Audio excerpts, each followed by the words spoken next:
Olá, graça e paz da parte de nosso Senhor e Salvador Jesus Cristo, amém? Seja bem-vindo, você está no canal Beit Fé, Escola Bíblica à Distância. Eu estou grato a Deus e feliz pela sua audiência, por você estar conosco semanalmente através das nossas publicações. Nós estamos estudando a revista Palavra e Vida da Convenção Batista Fluminense, cujo tema central para esse trimestre será Jesus, Vida e Obra. Hoje, na lição de número 6, o tema será Sinais e Maravilhas. João Batista, homem acostumado à liberdade do deserto, agora estava encerrado em uma prisão, na masmorra de Maqueros, nas proximidades do Mar Morto. Permaneceria ali por quase um ano até ser martirizado. Diante de tantos sinais extraordinários operados por Jesus, talvez João tivesse a expectativa de ser libertado dessa masmorra por uma intervenção sobrenatural. Porém, em virtude das circunstâncias não mudarem, ele envia 2 de seus discípulos a Jesus para saber se ele era mesmo o Messias ou se haveria de vir outro, esperar outro. Lucas capítulo 7, verso 19. Causa-nos estranheza quando nos deparamos com esse episódio registrado nos evangelhos de Mateus e Lucas, tendo em vista que fora o próprio João Batista, o grande precursor do Messias, a reconhecer e apontar para ele como aquele que haveria de vir. Você pode ver isso em João capítulo 1, verso 29 ao 34. Como o grande profeta agora questiona suas próprias convicções. Segundo o comentário do Novo Testamento Barclay, diz que este incidente preocupou a muitos pensadores porque a aparente dúvida na mente de João os surpreendeu. Eles deram várias explicações. Por exemplo, sugere-se que João deu esse passo não por sua causa, mas por causa dos seus discípulos. Eles tinham que ter certeza e eles então levam a enfrentarem uma prova inquestionável. Sugere-se ainda que João queria que Jesus se apressasse, que ele pensava que já era tempo de Jesus agir decisivamente. A explicação simples é a melhor. O filho do deserto, acostumado ao ar livre, estava confinado em uma pequena cela no castelo de Maqueros, afogado pelas paredes estreitas. João expôs esta pergunta porque seu cruel cativeiro tinha posto dúvidas em seu coração. Vamos ler a Bíblia em Mateus, capítulo 11, verso 2 ao 3. João, ao ouvir na prisão o que Cristo estava fazendo, enviou seus discípulos para lhe perguntarem: És tu aquele que haveria de vir ou devemos esperar algum outro? Vamos orar? Pai, nós te louvamos e te agradecemos pelo privilégio e a oportunidade de estudar a tua palavra. Que em nós, ó Pai, em nosso coração, não possa haver dúvidas de fato quem realmente é Cristo e a obra que ele realizou. Ajuda-nos a compreender essa lição e aplicá-la na nossa vida. Em nome de Jesus. Amém. O comentário Esperança do Novo Testamento nos deixa uma indagação. O que significa essa pergunta? Será que João estava duvidando de Deus? Segundo o comentário, talvez os pensamentos e perguntas de João naquela solidão fossem os seguintes: se realmente for verdade o que os meus discípulos informam sobre ressurreições e maravilhosa cura de enfermos, isso é algo fantástico, grandioso. Mas então por que não brilha a luz na minha cela escura? Porque o Senhor não liberta a mim, o seu servo, que está há tanto tempo apodrecendo nesta prisão? Porque o Senhor não age ao meu favor? O servo espera, mas nada acontece. O mestre nem sequer faz-lhe uma visita. Parece que Jesus havia se esquecido, não se importava com o seu servo e arauto. Para um coração humano, isso é evidentemente incompreensível. Aonde isso vai dar? A quem devo dirigir a minha angústia, a minha aflição? A quem devo clamar? Podemos compreender a atitude de João, pois durante o seu ministério falou sobre o Messias que traria o juízo de Deus. Um Messias que colocaria o machado na raiz da árvore. Um Messias que recolheria a palha e a jogaria na fornalha acesa. João talvez esperou que Jesus viesse exercer seu juízo, sua vingança, brandindo a espada para libertá-lo. Mas o que João escuta é sobre os atos de misericórdia de Jesus. O Messias não se move para libertá-lo. Enquanto Jesus está cuidando de enfermos, João está mais próximo do martírio. A resposta que Jesus apresentou diante do questionamento do Batista evidencia os sublimes propósitos contidos dos sinais e maravilhas realizados pelo Cristo. Nesta lição, falaremos destes propósitos e observaremos que os milagres tinham um objetivo muito maior. O anúncio da iminente chegada do reino de Deus estava no centro da mensagem de João Batista. A ele coubera a nobre tarefa de apregoar essa imperiosa mensagem. Arrependei-vos, pois o reino do céu está próximo. Você pode conferir isso em Mateus capítulo 3, verso 2. A vinda de Jesus marcava uma linha divisória. Ele veio inaugurar o reino. E os valores do reino são completamente diferentes de tudo que os homens conheciam. E o menor daquele reino é maior do que o maior entre os homens.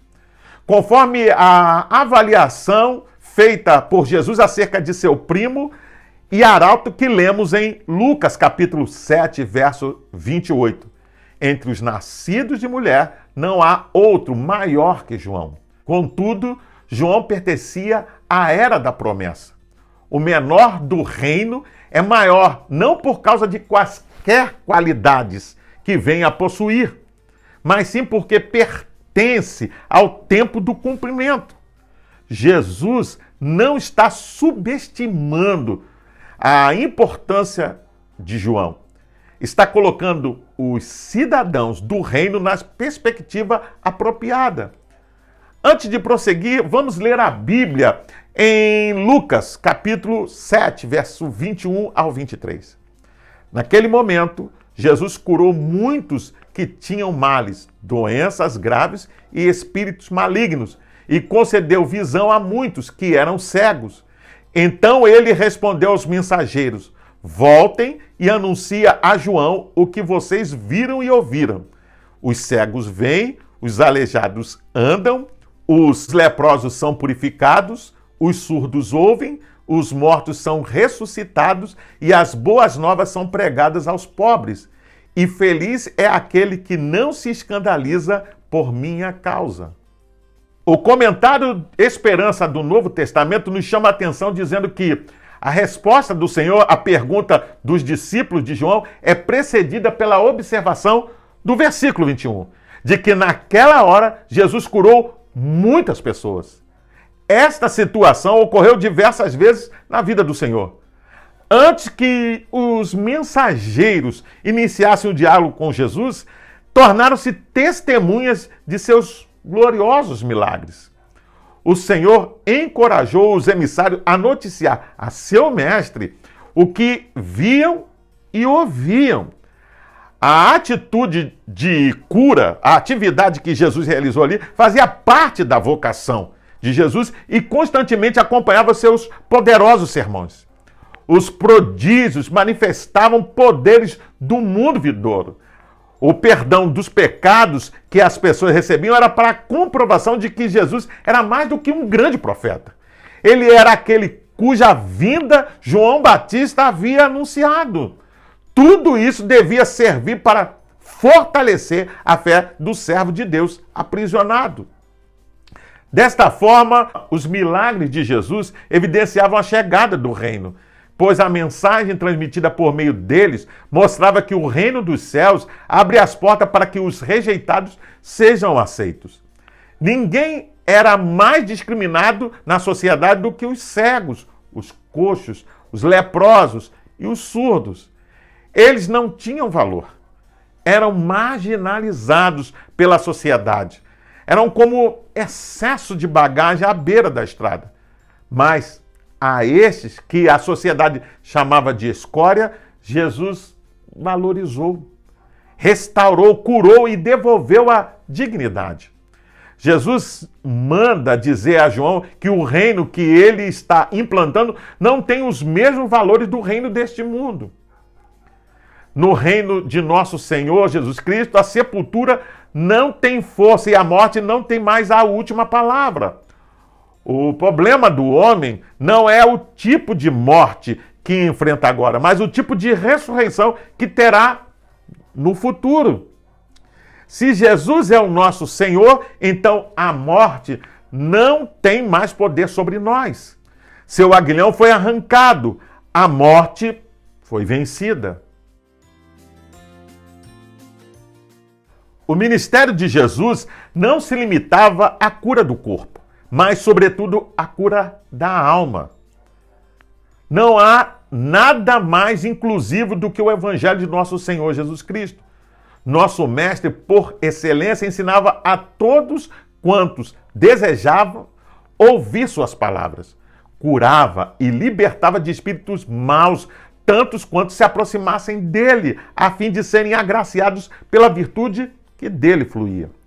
O alcance indiscriminado do ministério de Jesus é expresso por ele mesmo ao afirmar: vinde a mim, todos os que estáis cansados e sobrecarregados, e eu vos aliviarei. Você pode conferir isso em Mateus capítulo 11, versículo 28.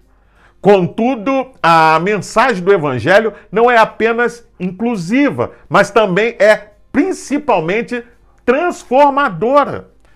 Todos aqueles que vinham a Jesus conforme estavam, não poderiam permanecer na mesma condição em que se encontravam.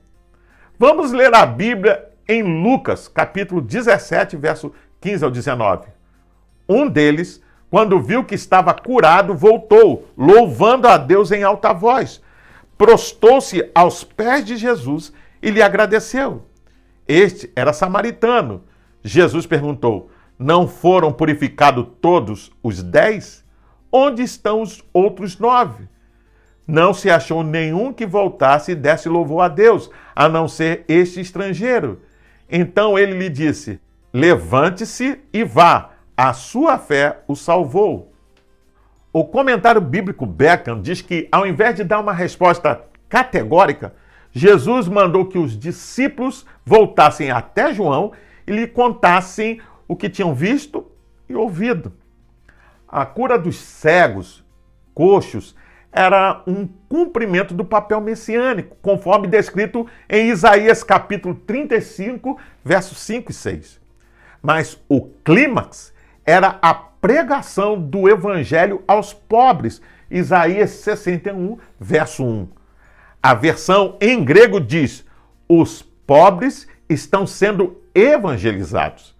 Esta foi a sua principal credencial. Desta forma, podemos ver que Jesus não curava apenas por curar, sem objetivo. Sempre fazia a ponte com a sua mensagem. Quando Jesus alimentou a multidão, em João capítulo 6, verso 35, ele se declarou como o pão da vida. Depois de livrar a mulher adúltera do apedrejamento, João capítulo 8, verso 12, e antes de abrir os olhos do cego, João capítulo 9, verso 5, se revelou como a luz do mundo. Na cidade de Betânia, quando conversava com Maria, irmã de Lázaro, Jesus, já sabendo o grande milagre que iria realizar, afirmou ser a ressurreição e a vida. João capítulo 11, versículo 25. Os propósitos dos milagres de Jesus eram para apontar a existência de Deus, glorificar ao Pai, demonstrar a grandeza do seu poder, a revelação de Jesus como Messias, o Filho de Deus. Além de testificar acerca da chegada do reino e apresentar o teor da mensagem evangelística, os milagres revelavam a divindade de Cristo. Observamos no Evangelho de João que os milagres registrados atestam que Jesus é o Filho de Deus. Na verdade, fez Jesus diante dos discípulos muitos outros sinais que não estão escritos nesse livro.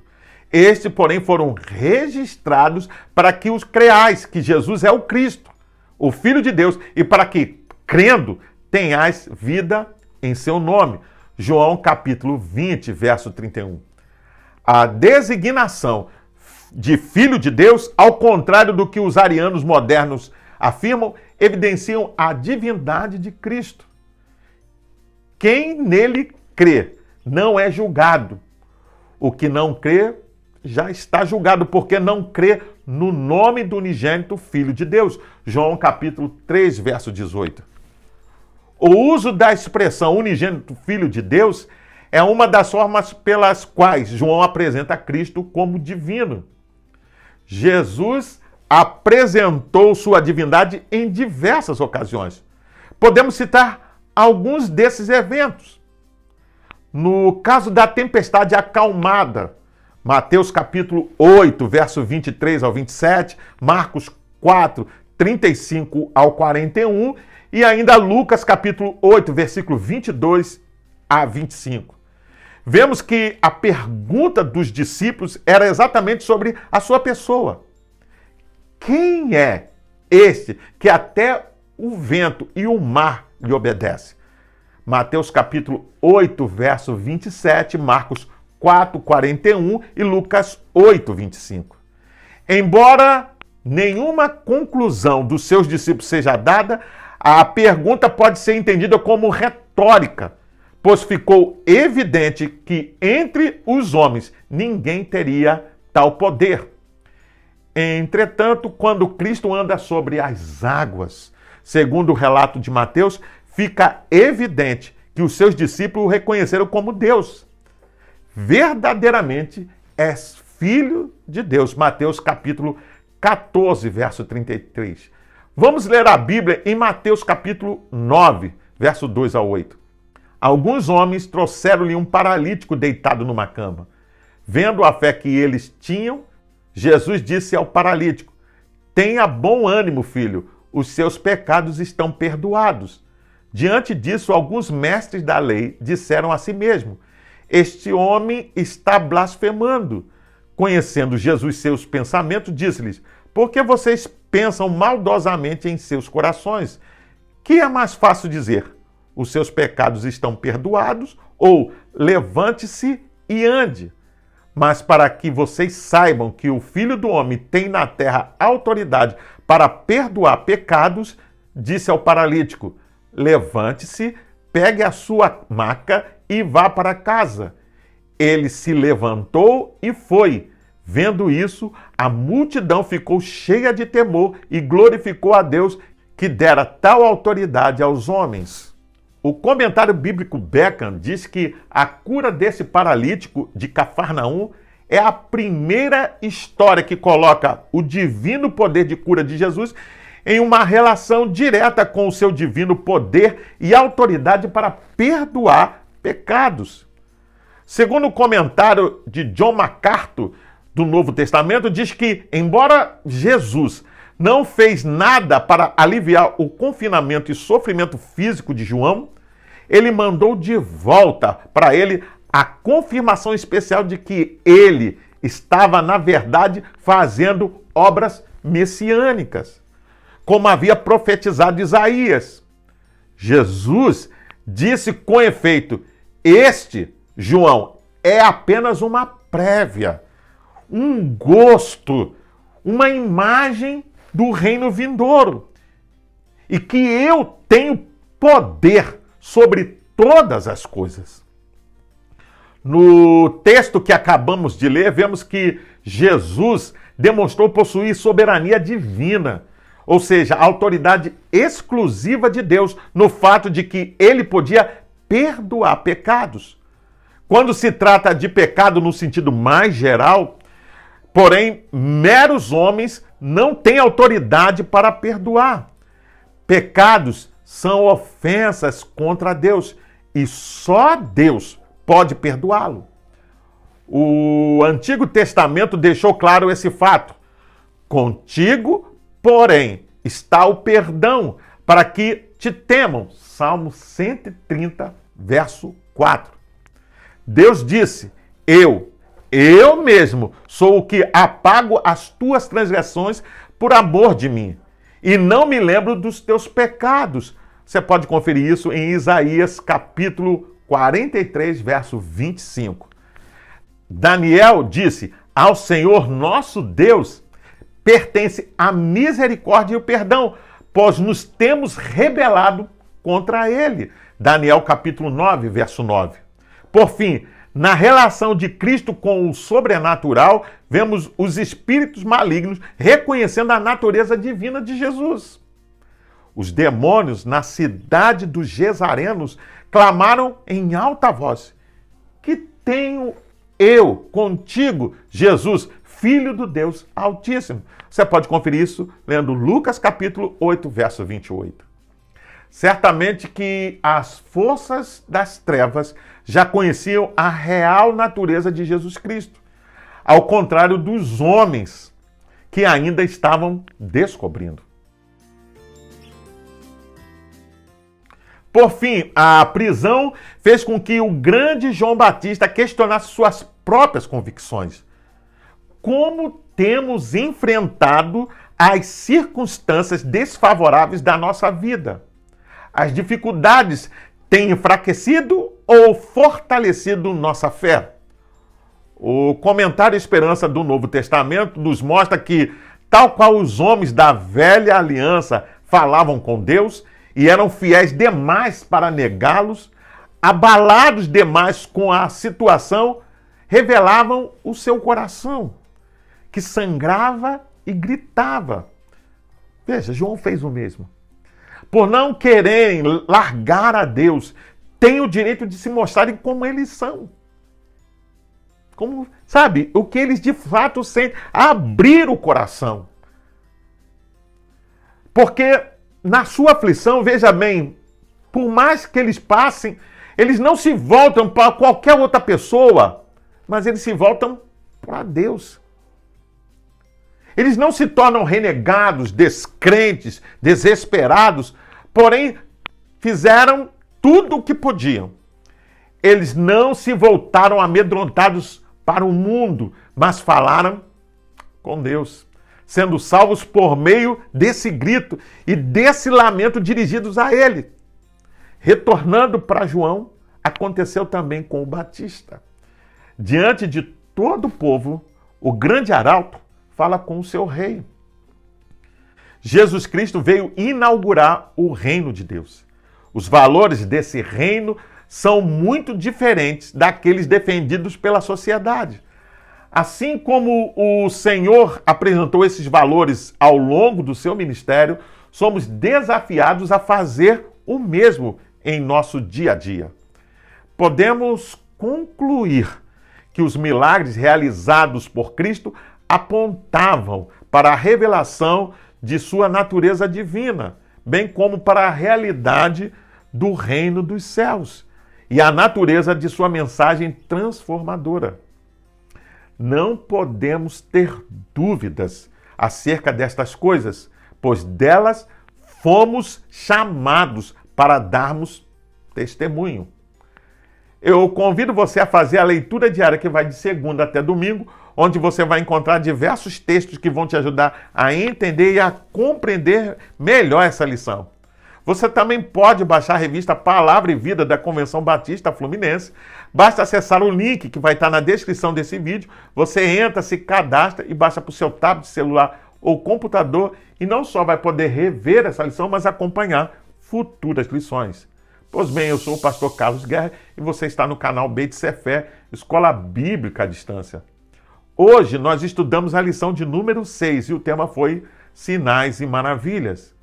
Gostaria ainda de deixar uma palavra de recomendação a todos aqueles que assistem, que participam no canal, mas ainda não frequentam nenhuma igreja cristã. Procure uma igreja evangélica que pregue a genuína palavra de Deus e faça uma visita. Sem dúvida, você será bem recebido. Para se inscrever, é rápido, é fácil. Basta clicar aqui embaixo. Dá um gostei, faz um comentário sobre a lição, deixa a sua opinião. Não esqueça de acionar o sininho para receber as futuras notificações e compartilhe com seus contatos nas suas redes sociais para que mais e mais pessoas tenham acesso ao conteúdo dessa lição.